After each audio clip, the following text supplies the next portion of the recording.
So, we have a new game today, Expedition, a Mudrunner game. A weird name for a game, but there it is. And we are going to look at the proposed minimum requirement, which is a Intel i3 9100 or the Ryzen 3 1300X, 8GB of RAM, 2GB of VRAM GPU, the GTX660 and the AMD Radeon R7 370, DirectX 11 and 20GB of available space. They said that to reach 30 FPS at 1080p, you need to be at low preset. Welcome to Respawn PC, I'm Dunk, let's game on. I'm going to start by saying that I don't have the i3 9100 or the Ryzen 3 1300X, so I'm going to use the i3 10100F, which is quite similar to the 9100 of Intel. You're also going to see that this game is not CPU bound at all, barely using the CPU. I always average in the mid 20 to 30s in the CPU usage. For the memory, I went with the proposed 8 gig of memory. For the GPU, I'm starting with the R7 370.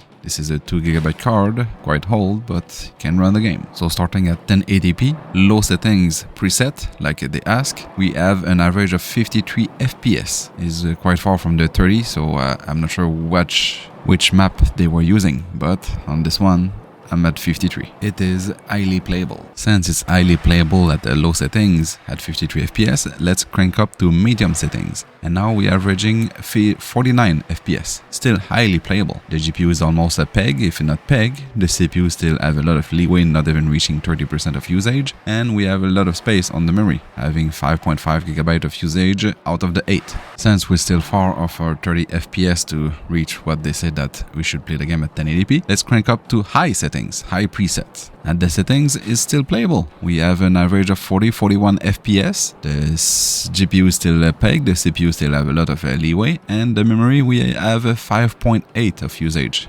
gigabyte compared to the medium at a 5.5 and the low settings at 5.4. So I guess I won't have any choice to try to use ultra settings. And at ultra preset, we reach an average of 27 FPS and with a lot of drops in the high teens, with the highest at 35 and the lowest at 15 FPS. GPU is peg, obviously, and the CPU is still under 30% of usage. For the memory, we reach a 6.3GB of usage, so 8GB is the perfect proposed minimum requirement, I guess. The CPU is clearly overstated. I think even a second gen i5 will be able to run this game easily. For the GPU, 1080p high settings should be the best settings for this card, but then they said that you need the low settings preset to be able to play 30 FPS. We're just missing which map or which expedition they were using to get that settings.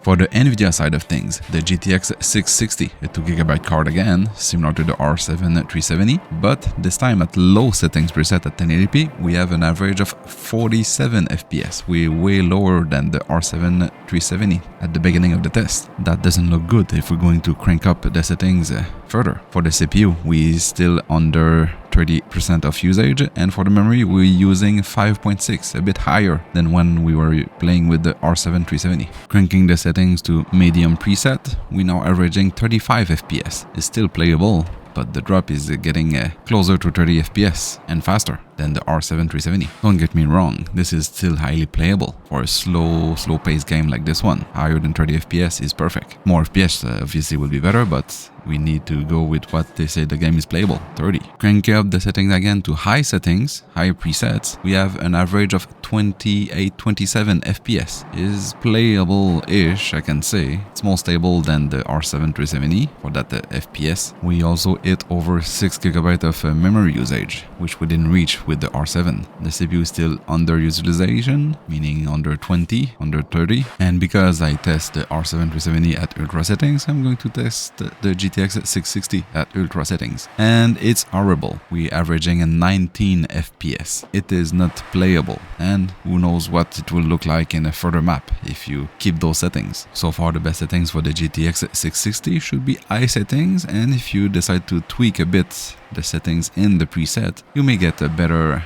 performance, or if you just want to go low for the best FPS, it's all your choice. So the result for the proposed minimum requirement is not the i3 9100 or the Ryzen 3 1300X. You can go way lower, as this game is not CPU demanding at all. The 8GB of memory is perfectly fine, and for the GPU, I guess it's not those cards to reach 30 FPS at a low preset, at least not at the beginning of the game and on those maps. It was enjoyable for the time I've played it. It would be nice if this game had some background music instead of just you engine raving, but I guess you can play some music from YouTube since the CPU usage is so low. Anyway, that's it for that proposed minimum requirement. Thanks for come watching. Subscribe.